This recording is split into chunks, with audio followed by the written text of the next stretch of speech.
नमस्कार, आदाब, जय भीम, सत श्री अकाल। मैं हूँ माजिद सिद्दीकी और आप देख रहे हैं फोकस हिंदुस्तान न्यूज़ चैनल। आज की ख़ास खबरें सब्सक्राइब करें, लाइक करें, शेयर करें। फिर आऊँगा एक ताज़ा खबर को लेकर माजिद सिद्दीकी।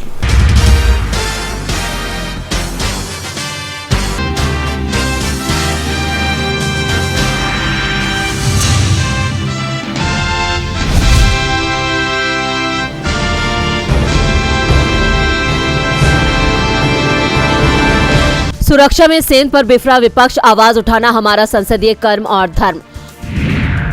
प्रधानमंत्री नरेंद्र मोदी आज करेंगे विकसित भारत का संकल्प यात्रा का शुभारंभ। मुख्यमंत्री विष्णुदेव साय भी वर्चुअली जुड़ेंगे। सीएम बनते ही एक्शन में मोहन यादव। मुख्यमंत्री डॉक्टर मोहन यादव आज आएंगे उज्जैन। स्वागत में बड़ी रैली निकालने की तैयारी में बीजेपी। छत्तीसगढ़ में बनेगी सीएम विष्णुदेव साय की नई टीम। आज होगा मंत्रियों का शपथ ग्रहण। दिग्गजों को मिलेंगे बड़े विभाग। आज गोरखपुर आ रहे सीएम योगी लेक क्वीन क्रूज की देंगे सौगात। होटल का भी करेंगे उद्घाटन। दिल्ली विधानसभा का 2 दिवसीय सत्र, सत्ता पक्ष के निशाने पर होगी अधिकारियों की कार्यशैली। संसद में धुआं से पहले सुसाइड की थी योजना। राजनीतिक पार्टी भी बनाना चाहते थे। पूछताछ में सागर शर्मा का खुलासा। सीएम योगी राजस्व चकबंदी के मामलों के त्वरित निस्तारण पर सख्त, निपटारे में की लापरवाही तो हटेंगे फिसड्डी कमिश्नर। टल गया बड़ा हादसा, हावड़ा मुंबई मेल ट्रेन के 2 डिब्बे हुए अलग, जांच के आदेश। मौसम ने फिर ली करवट, दिल्ली में बढ़ेगी ठंड, पहाड़ों पर बर्फबारी के आसार। पन्नू की जांच में गलती हुई तो भारत अमेरिका संबंधों पर पड़ सकता है असर, सांसदों ने दिया संयुक्त बयान। अमेरिका को H-1B वीजा के लिए मिले पर्याप्त आवेदन, भारतीय पेशेवरों को होगा फायदा।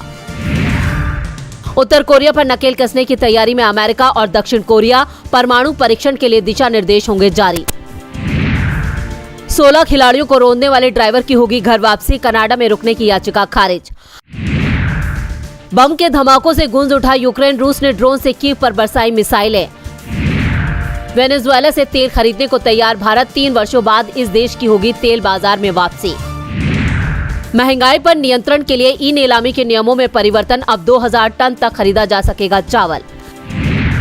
शेयर बाजार में आई तेजी ने भारतीय करेंसी पर डाला असर, डॉलर के मुकाबले जबरदस्त तेजी के साथ बंद हुआ रुपया। भारत का विदेशी मुद्रा भंडार बढ़ा, 8 दिसंबर तक 2 बिलियन अमेरिकी डॉलर की हुई बढ़त। यात्रियों की बढ़ेंगी परेशानियां, आज करीब 77 ट्रेनें रहेंगी रद्द, कई गाड़ियों को किया गया डाइवर्ट।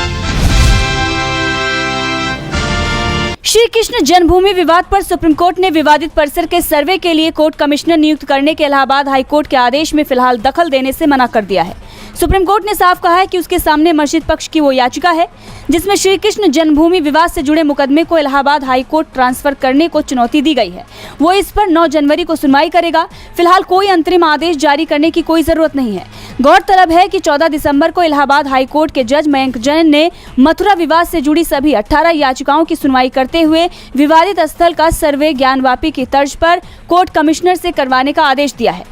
इस मामले में कोर्ट 18 दिसंबर को कोर्ट कमिश्नर की नियुक्ति करेगा। इसी को लेकर मुस्लिम पक्ष की तरफ से सुप्रीम कोर्ट में याचिका दाखिल की गई थी। मुस्लिम पक्ष की तरफ से ये कहा गया है कि 18 दिसंबर को होने वाली सुनवाई में कोर्ट कमिश्नर की नियुक्ति पर रोक लगाई जाए। इस मामले में हिंदू पक्ष के वकील विष्णु शंकर जैन ने भी कहा कि मुस्लिम पक्ष की तरफ से हाई कोर्ट के ऑर्डर पर स्टे लगाने के लिए एक अर्जी लगाई गई थी जिस पर सुप्रीम कोर्ट से कोई राहत नहीं मिली है। उन्होंने आरोप लगाया कि कोर्ट कमिश्नर के सर्वे से सभी तथ्य और सबूत बाहर आ जाएंगे। यही वजह है कि मुस्लिम पक्ष इसे रोकना चाहता है। लेकिन सुप्रीम कोर्ट में आज हुई सुनवाई को लेकर मुस्लिम पक्ष निराश नहीं है। उन्होंने कहा कि उन्हें सर्वोच्च अदालत पर पूरा भरोसा है। अब देखना होगा कि 9 जनवरी को होने वाली सुनवाई में सुप्रीम कोर्ट का क्या रुख रहता है।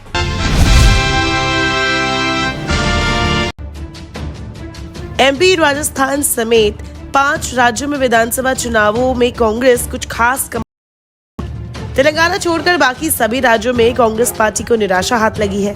अब इस झटके से उबरकर कांग्रेस लोकसभा चुनाव की तैयारियों में जुटने जा रही है। खबर है कि कांग्रेस इस बार आरएसएस के नागपुर से लोकसभा चुनाव 2024 के अभियान की शुरुआत करेगी। कांग्रेस 28 दिसंबर को अपना 139वां स्थापना दिवस समारोह नागपुर में आयोजित करने जा रही है। इस अवसर पर पार्टी नागपुर में एक बड़ी रैली का आयोजन भी करेगी, जिसमें पार्टी के सभी सीनियर नेता शिरकत करेंगे। माना जा रहा है कि इस रैली से कांग्रेस लोकसभा चुनाव 2024 का शंखनाद भी करेगी। कांग्रेस पार्टी के महासचिव केसी वेणुगोपाल ने कहा है कि स्थापना दिवस पर आयोजित होने वाली रैली में राष्ट्रीय अध्यक्ष मल्लिकार्जुन खड़गे, राहुल गांधी और प्रियंका गांधी भी शामिल होंगी। इसमें करीब 10 लाख से ज्यादा लोगों की शिरकत करने की संभावना है। साफ है, महाराष्ट्र में इस वक्त बीजेपी की गठबंधन वाली शिंदे सरकार पर काफी दबाव है। राज्य में मराठा आंदोलन के साथ साथ और भी कई आंदोलन की चिंगारी सुलग रही है। कांग्रेस के लिए अच्छा मौका है यही से केंद्र सरकार के खिलाफ अपने अभियान को शुरू करने का। वहीं नागपुर राष्ट्रीय स्वयंसेवक संघ का मुख्यालय है, इसलिए कांग्रेस की रैली के मायने निकाले जा रहे हैं। अखिल भारतीय कांग्रेस कमेटी AICC के महासचिव संगठन केसी वेणुगोपाल ने पार्टी नेता मुकुल वासनिक की उपस्थिति में महाराष्ट्र में वरिष्ठ कांग्रेस नेताओं के साथ बैठक भी की है। पूर्व मुख्यमंत्री पृथ्वीराज चौहान ने इस बारे में कहा, कांग्रेस की स्थापना 1885 में मुंबई में हुई थी, इसलिए नागपुर में रैली का आयोजन किया जा रहा है। उन्होंने कहा कि कर्नाटक, तेलंगाना, मध्य प्रदेश, छत्तीसगढ़ के कांग्रेस के कार्यकर्ता की इच्छा है कि नागपुर में रैली हो, क्योंकि नागपुर भौगोलिक रूप से नजदीक पड़ता है। चौहान ने कहा कि इस रैली का राजनीतिक महत्व तो है, लेकिन इसे आगामी लोकसभा चुनाव से जोड़कर देखना ठीक नहीं होगा। कांग्रेस की रैली में इंडिया गठबंधन के नेताओं को बुलाने के बारे में अभी कोई बात नहीं हुई है। इनकम टैक्स विभाग की छापेमारी में कांग्रेस सांसद धीरज साहू से जुड़े ठिकानों से 353 करोड़ रुपए बरामद होने से सियासी तूफान मच गया था। इतने सारे कैश को गिनने में बैंक के दर्जनों कर्मचारियों को 5 दिन लग गए। साहू की माने तो वो छापेमारी के दौरान दिल्ली में थे, लेकिन शर्म के मारे सामने नहीं आ रहे थे। साथ ही उन्होंने बरामद किए गए 353 करोड़ रुपए के बारे में बड़ा खुलासा किया है। धीरज साहू ने मीडिया से खुलकर बात की। उन्होंने कहा, देखिए, मैं सक्रिय राजनीति में 30 से 35 सालों से हूं और ऐसी वारदात मेरे साथ पहली बार हुई है। इससे मेरे दिल पर काफी चोट पहुंची है। हम लोगों ने काफी विकास का काम किया है। हमारे पिताजी गरीबों की काफी मदद करते थे। हम लोगों ने कई कॉलेज, स्कूल खोले, लेकिन आज जो हो रहा है उससे मुझे काफी दुख हुआ है। साहू ने आगे कहा, मैं रेड के समय दिल्ली में ही था, मीडिया से मिलना चाहता था, लेकिन कुछ परिस्थिति ऐसी सामने आ गई कि मुझे आप सबके सामने आने में शर्म महसूस हो रही थी। मैं राजनीति छोड़कर बिजनेस में ध्यान नहीं देता था। व्यापार मेरे परिवार के लोग करते थे। मैं दावे के साथ कह सकता हूं कि जो पैसा बरामद किया गया है वो मेरी फर्म का पैसा है। हम लोग तकरीबन 100 साल से शराब के व्यापार में हैं। इन 100 सालों में हमने सरकार को काफी रेवेन्यू दिया है। मैं चाहता हूं कि अपनी तरफ से इसका खुलासा कर दूं। जो भी पैसा पकड़ा गया है वो शराब सेल का है। इस पैसे का संबंध कांग्रेस या किसी और पार्टी से नहीं है। ये पूरी तरह से हमारी कंपनी का पैसा है। गौरतलब है कि धीरज साहू से जुड़े ठिकानों पर इनकम टैक्स विभाग ने 3 राज्यों में छापेमारी की थी। कैश से भरे 176 बैग बरामद किए गए थे। जब इनकी गिनती हुई तब खुलासा हुआ कि सांसद के ठिकानों से 353 करोड़ रुपए निकाले गए हैं। इस मामले को लेकर कांग्रेस ने भी कहा था कि उनका इससे कोई लेना देना नहीं है। अयोध्या में बनने वाली मस्जिद को लेकर बीजेपी ने बड़ा ऐलान किया है। बताया जा रहा है कि मस्जिद की नींव मक्का के इमाम या इमाम ये हरम अब्दुल रहमान अल सुदैस के हाथों रखी जाएगी। मस्जिद को अयोध्या से 25 किलोमीटर दूर धन्नीपुर गांव में बनाया जा रहा है। इसके साथ ही आपको ये भी बता दें कि मस्जिद की जमीन को उत्तर प्रदेश सरकार ने अयोध्या विवाद में सुप्रीम कोर्ट के आदेश के अनुसार मुसलमानों को दिया था। अब अयोध्या में बनने वाली इस मस्जिद का नाम मस्जिद मोहम्मद बिन अब्दुल्ला रखा गया है। वहीं इस पर मस्जिद मोहम्मद बिन अब्दुल्ला डेवलपमेंट कमेटी के अध्यक्ष और भाजपा नेता हाजी अराफत शेख का भी बयान सामने आया है। उनका ये कहना है कि अयोध्या में नई मस्जिद भारत में सबसे बड़ी मस्जिद होगी। इस मस्जिद में दुनिया की सबसे बड़ी कुरान भी रखी जाएगी, जिसकी ऊंचाई 21 फीट और चौड़ाई 36 फीट होगी और मस्जिद ताजमहल से भी अधिक सुंदर होगी। ये भी बीजेपी नेता का कहना है। बीजेपी नेता ने यह भी कहा कि हम आधारशिला रखने के लिए देश भर से संतों और पीरों को आमंत्रित करेंगे, जो अगले साल की शुरुआत में होने की संभावना है।